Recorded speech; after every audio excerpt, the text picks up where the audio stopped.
Halo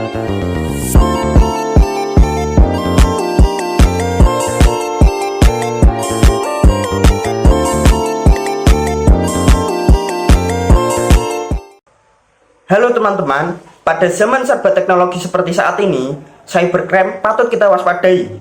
Lalu, apa sih cybercrime itu? Nah, sebelum kita membahas lebih lanjut tentang cybercrime, perkenalkan dulu, nama saya Rahmadini Saputra dari kelas TIK 2023 Universitas Negeri Surabaya. Cybercrime ialah suatu kejahatan yang menyangkut terhadap sistem atau jaringan komputer dan kejahatan yang menggunakan sarana komputer. Di Indonesia sendiri, ada beberapa kasus cybercrime yang cukup populer. Salah satunya adalah pencurian data atau sering kita sebut dengan phishing.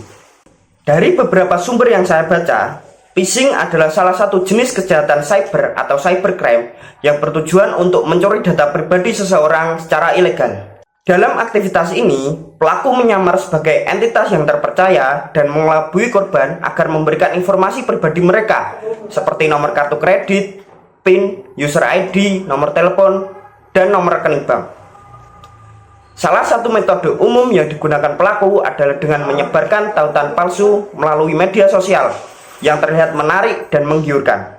Ketika korban mengklik tautan tersebut, mereka akan diarahkan ke situs palsu yang menyerupai situs asli, dan tanpa disadari, mereka akan memberikan informasi pribadi mereka kepada pelaku. Ada dua faktor utama yang mempengaruhi terjadinya kejahatan ini. Yang pertama faktor teknis, yang kedua faktor ekonomi. Faktor teknis mencakup kemajuan teknologi informasi yang memudahkan pelaku untuk melakukan serangan. Teknologi yang semakin canggih memungkinkan konektivitas jaringan yang luas dan meningkatkan kerentanan terhadap serangan cyber.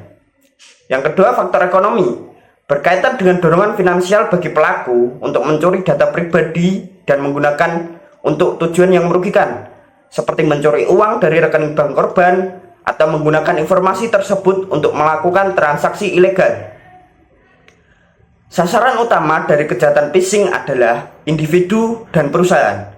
Individu menjadi target karena informasi pribadi mereka dapat dieksploitasi untuk melakukan penipuan finansial. Data yang dicuri bisa digunakan untuk menguras rekening bank, membuka akun kredit baru atas nama korban, atau melakukan berbagai transaksi ilegal lainnya.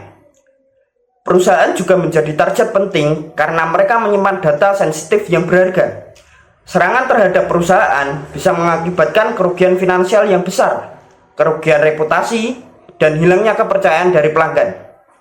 Selain itu, serangan terhadap infrastruktur kritis perusahaan dapat mengganggu operasi bisnis dan menyebabkan kerugian yang lebih luas.